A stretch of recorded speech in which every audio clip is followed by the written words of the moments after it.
Challengeㅅ. Now Elisha had said to the woman whose son he had restored to life, "Arise and depart with your household, and sojourn wherever you can, for the Lord has called for a famine, and it will come upon the land for 7 years." So the woman arose and did according to the word of the man of God. She went with her household and sojourned in the land of the Philistines 7 years. And at the end of the 7 years, when the woman returned from the land of the Philistines, she went to appeal to the king for her house and her land. Now the king was talking with Gehazi, the servant of the man of God, saying, "Tell me all the great things that Elisha has done." And while he was telling the king how Elisha had restored the dead to life, behold, the woman, whose son he had restored to life, appealed to the king for her house and her land. And Gehazi said, "My lord, O king, here is the woman, and here is her son whom Elisha restored to life." And when the king asked the woman, she told him. So the king appointed an official for her, saying, "Restore all that was hers, together with all the produce of the fields from the day that she left the land until now." Now Elisha came to Damascus. Ben-Hadad the king of Syria was sick, and when it was told him, "The man of God has come here," the king said to Hazael, "Take a present with you and go to meet the man of God, and inquire of the Lord through him, saying, 'Shall I recover from this sickness?'" So Hazael went to meet him, and took a present with him, all kinds of goods of Damascus, 40 camels' loads. When he came and stood before him, he said, "Your son Ben-Hadad king of Syria has sent me to you, saying, 'Shall I recover from this sickness?'" And Elisha said to him, "Go say to him, 'You shall certainly recover.' But the Lord has shown me that he shall certainly die." And he fixed his gaze and stared at him until he was embarrassed. And the man of God wept. And Hazael said, "Why does my Lord weep?"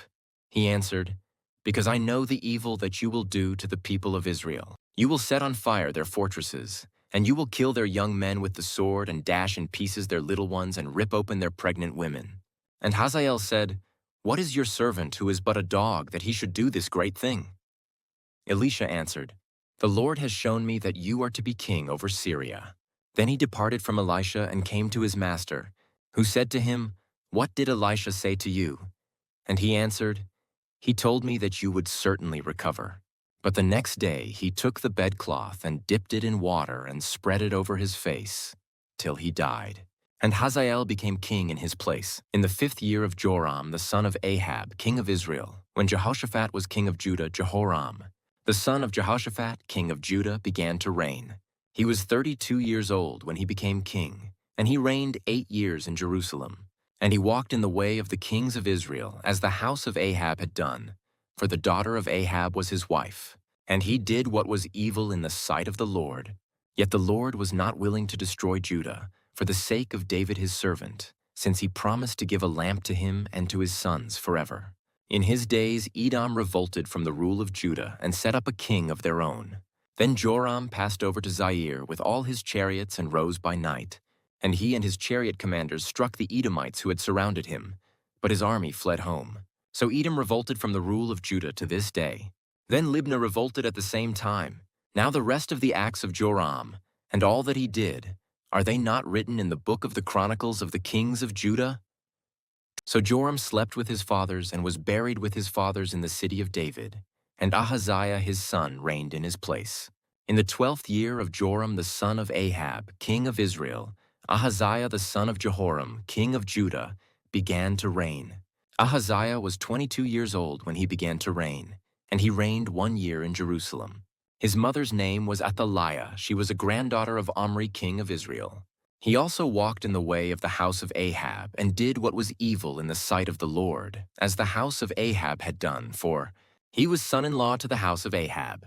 He went with Joram the son of Ahab to make war against Hazael king of Syria at Ramoth-Gilead, and the Syrians wounded Joram. And King Joram returned to be healed in Jezreel of the wounds that the Syrians had given him at Ramah, when he fought against Hazael king of Syria. And Ahaziah the son of Jehoram king of Judah went down to see Joram the son of Ahab in Jezreel, because he was sick. 2 Kings 9. Then Elisha the prophet called one of the sons of the prophets and said to him, "Tie up your garments, and take this flask of oil in your hand, and go to Ramoth Gilead. And when you arrive, look there for Jehu the son of Jehoshaphat, son of Nimshi, and go in and have him rise from among his fellows, and lead him to an inner chamber. Then take the flask of oil and pour it on his head, and say, Thus says the Lord, I anoint you king over Israel. Then open the door and flee, do not linger. So the young man, the servant of the prophet, went to Ramoth Gilead. And when he came, behold, the commanders of the army were in council. And he said, I have a word for you, O commander. And Jehu said, To which of us all? And he said, To you, O commander. So he arose and went into the house, and the young man poured the oil on his head, saying to him, Thus says the Lord, the God of Israel, I anoint you king over the people of the Lord, over Israel. And you shall strike down the house of Ahab your master, so that I may avenge on Jezebel the blood of my servants the prophets, and the blood of all the servants of the Lord.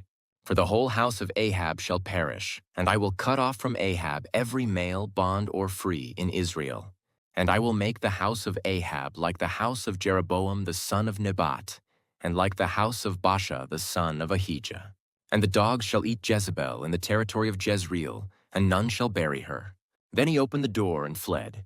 When Jehu came out to the servants of his master, they said to him, Is all well? Why did this mad fellow come to you? And he said to them, You know the fellow and his talk. And they said, That is not true, tell us now. And he said, Thus and so he spoke to me, saying, Thus says the Lord, I anoint you king over Israel. Then, in haste, every man of them took his garment and put it under him on the bare steps, and they blew the trumpet and proclaimed, Jehu is king. Thus Jehu, the son of Jehoshaphat, the son of Nimshi, conspired against Joram. Now Joram with all Israel had been on guard at Ramoth Gilead against Hazael king of Syria. But King Joram had returned to be healed in Jezreel of the wounds that the Syrians had given him, when he fought with Hazael king of Syria. So Jehu said, If this is your decision, then let no one slip out of the city to go and tell the news in Jezreel. Then Jehu mounted his chariot and went to Jezreel, for Joram lay there. And Ahaziah king of Judah had come down to visit Joram. Now the watchman was standing on the tower in Jezreel, and he saw the company of Jehu as he came, and said, I see a company. And Joram said, Take a horseman and send to meet them, and let him say, Is it peace? So a man on horseback went to meet him and said, Thus, says the king, Is it peace? And Jehu said, What do you have to do with peace? Turn around and ride behind me. And the watchman reported, saying, The messenger reached them, but he is not coming back. Then he sent out a second horseman, who came to them and said, Thus, the king has said, Is it peace? And Jehu answered, What do you have to do with peace? Turn around and ride behind me. Again the watchman reported, He reached them, but he is not coming back. And the driving is like the driving of Jehu the son of Nimshi, for he drives furiously. Joram said, Make ready. And they made ready his chariot. Then Joram king of Israel and Ahaziah king of Judah set out, each in his chariot, and went to meet Jehu, and met him at the property of Naboth the Jezreelite. And when Joram saw Jehu, he said, Is it peace, Jehu? He answered, What peace can there be, so long as the whorings and the sorceries of your mother Jezebel are so many? Then Joram reined about and fled, saying to Ahaziah, Treachery, O Ahaziah. And Jehu drew his bow with his full strength, and shot Joram between the shoulders, so that the arrow pierced his heart, and he sank in his chariot. Jehu said to Bidkar his aide, Take him up and throw him on the plot of ground belonging to Naboth the Jezreelite. For remember, when you and I rode side by side behind Ahab his father, how the Lord made this pronouncement against him. As surely as I saw yesterday the blood of Naboth and the blood of his sons, declares the Lord, I will repay you on this plot of ground. Now therefore take him up and throw him on the plot of ground, in accordance with the word of the Lord. When Ahaziah the king of Judah saw this, he fled in the direction of Beth-Hagan. And Jehu pursued him and said, Shoot him also. And they shot him in the chariot at the ascent of Gur, which is by Ibleam. And he fled to Megiddo and died there. His servants carried him in a chariot to Jerusalem, and buried him in his tomb with his fathers in the city of David. In the 11th year of Joram the son of Ahab, Ahaziah began to reign over Judah. When Jehu came to Jezreel, Jezebel heard of it. And she painted her eyes and adorned her head and looked out of the window. And as Jehu entered the gate, she said, "Is it peace, you Zimri, murderer of your master?" And he lifted up his face to the window and said, "Who's on my side?" "Who?" 2 or 3 eunuchs looked out at him. He said, "Throw her down." So they threw her down, and some of her blood spattered on the wall and on the horses, and they trampled on her. Then he went in and ate and drank. And he said, "See now to this cursed woman and bury her, for she is a king's daughter." But when they went to bury her, they found no more of her than the skull and the feet and the palms of her hands. When they came back and told him, he said, "This is the word of the Lord, which he spoke by his servant Elijah, the Tishbite. In the territory of Jezreel the dogs shall eat the flesh of Jezebel, and the corpse of Jezebel shall be as dung on the face of the field in the territory of Jezreel, so that no one can say, 'This is Jezebel.'"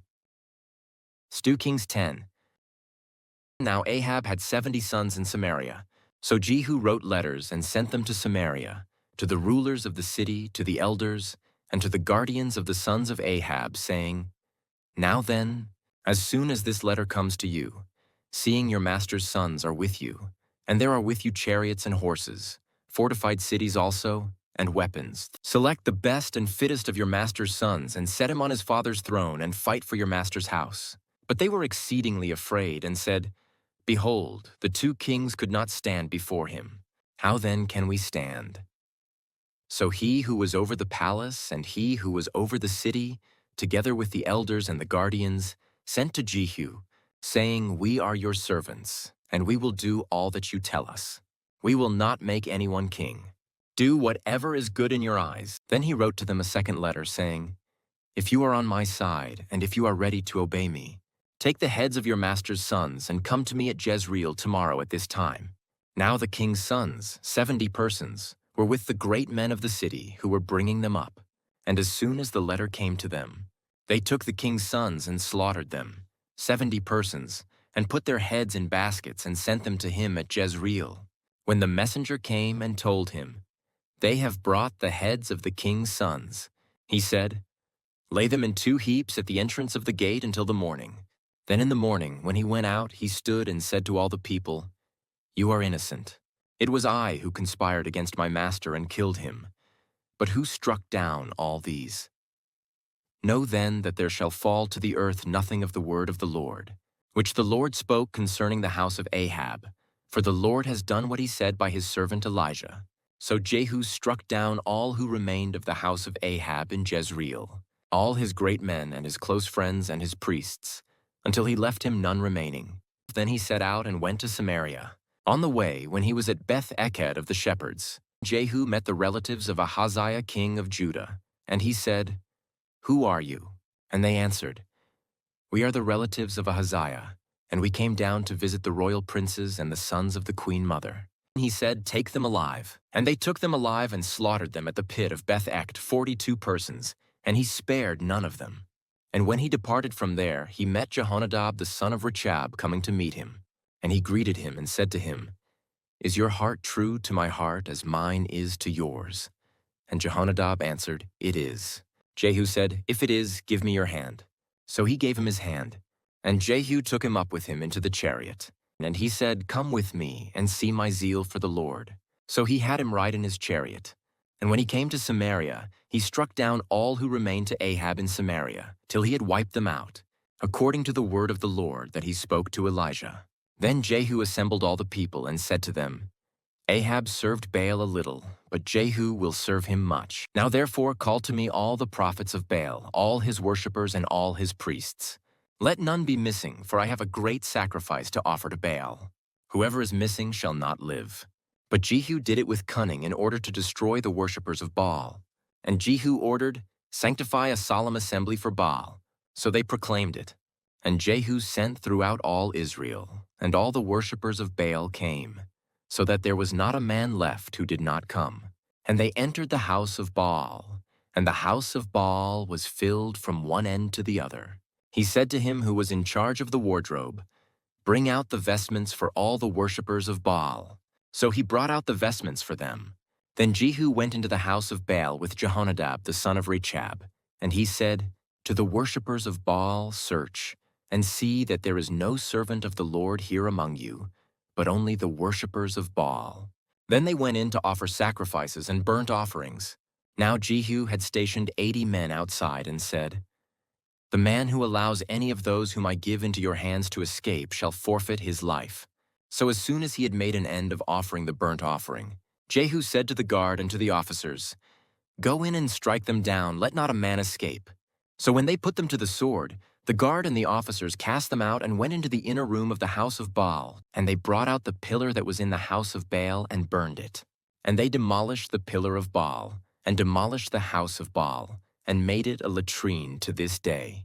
Thus Jehu wiped out Baal from Israel. But Jehu did not turn aside from the sins of Jeroboam the son of Nebat, which he made Israel to sin, that is, the golden calves that were in Bethel and in Dan. And the Lord said to Jehu, "Because you have done well in carrying out what is right in my eyes, and have done to the house of Ahab according to all that was in my heart, your sons of the 4th generation shall sit on the throne of Israel." But Jehu was not careful to walk in the law of the Lord, the God of Israel, with all his heart. He did not turn from the sins of Jeroboam, which he made Israel to sin. In those days the Lord began to cut off parts of Israel. Hazael defeated them throughout the territory of Israel from the Jordan eastward, all the land of Gilead, the Gadites and the Reubenites and the Manassites, from Aroer, which is by the valley of the Arnon, that is, Gilead and Bashan. Now the rest of the acts of Jehu and all that he did and all his might, are they not written in the book of the Chronicles of the kings of Israel? So Jehu slept with his fathers, and they buried him in Samaria. And Jehoahaz his son reigned in his place. The time that Jehu reigned over Israel in Samaria was 28 years.